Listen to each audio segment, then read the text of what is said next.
নহয়, জুবিন গাৰ্গৰ জাষ্টিছটো দিবই লাগিব, এইটো খাটাং কথা।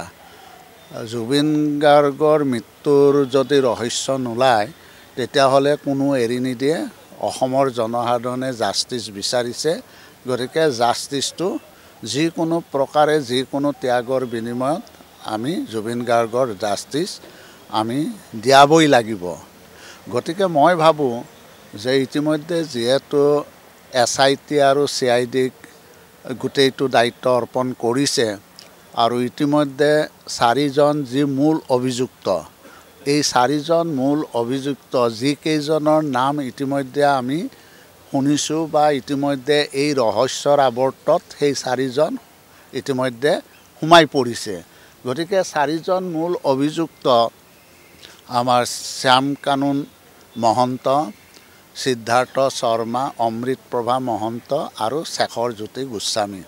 গতিকে মই ভাবোঁ যে SITয়ে যিহেতু এতিয়া আমাৰ CIDৰ কাষ্টডিত আছে আৰু 14 দিনৰ ৰিমাণ্ডত তেওঁলোক আছে, গতিকে মই ভাবোঁ যে SIT বা CIDয়ে তেওঁলোকৰ পৰা নিশ্চয় আমাৰ যিখিনি এই ঘটনাটোত যিটো ঘটনা হৈ গ'ল, এই ঘটনাৰ কথাখিনি কিছু নিশ্চয় তেওঁলোকে উলিয়াব পাৰিব। আৰু মই ভাবোঁ যে তেওঁলোকে কোৱা কথাৰ ভিত্তিৰ ওপৰতেই নিশ্চয় আমি ভাবোঁ যে কিছু হয়তো আমি এই ক্ষেত্ৰত ন্যায় পাম। কিন্তু এটা কথা, যিহেতু ঘটনাটো ছিংগাপুৰত হ'ল, এতিয়া মূল কথা হৈছে যে ছিংগাপুৰত যিসকল ইয়তত আছিলে সেইসকলক কিন্তু যিকোনো প্ৰকাৰে তেওঁলোকক আনিবই লাগিব আৰু তেওঁলোকক ইণ্টাৰোগেশ্যন কৰিবই লাগিব। গতিকে সেইকেইজনক কেনেকৈ আনে সেইটো এতিয়া মই ভাবোঁ যে এইটো SIT CID কৰিব।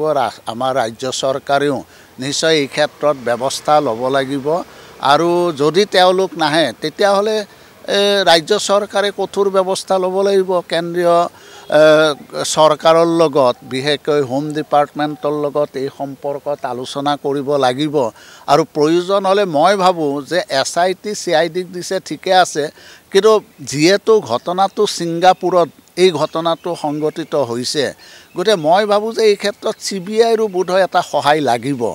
কাৰণ এইটো যদি ভাৰতবৰ্ষত হ'লহেঁতেন তেতিয়া হয়তো CBIৰ সহায় নহ'লেও হ'লহেঁতেন, কিন্তু ছিংগাপুৰত হোৱাৰ কাৰণে মই ভাবোঁ মানে CBIৰ এটা এই ক্ষেত্ৰত সহায় নিশ্চয় লাগিব।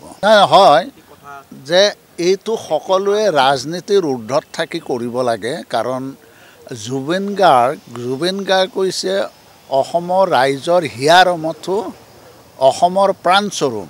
গতিকে মই ভাবোঁ যে এই ক্ষেত্ৰত কোনেও নিকৃষ্ট ৰাজনীতি কৰিব নালাগে। সকলোৱে এই নিকৃষ্ট ৰাজনীতিৰ পৰা আঁতৰত থাকি আমি যাতে জুবিন গাৰ্গৰ ক্ষেত্ৰত আমি ন্যায় দিব পাৰোঁ আৰু গৰিমা গাৰ্গে যাতে ন্যায় পাব পাৰে, পৰিয়ালটোই যাতে ন্যায় পাব পাৰে, তাৰ কাৰণে আমি নিস্বাৰ্থভাৱে সকলোৱে ৰাজনীতিৰ ঊৰ্ধত থাকি আমি সকলোৱে একত্ৰিতভাৱে এই ক্ষেত্ৰত কিন্তু মই ভাবোঁ যে ন্যায়ৰ কাৰণে কিন্তু যুঁজিব লাগে।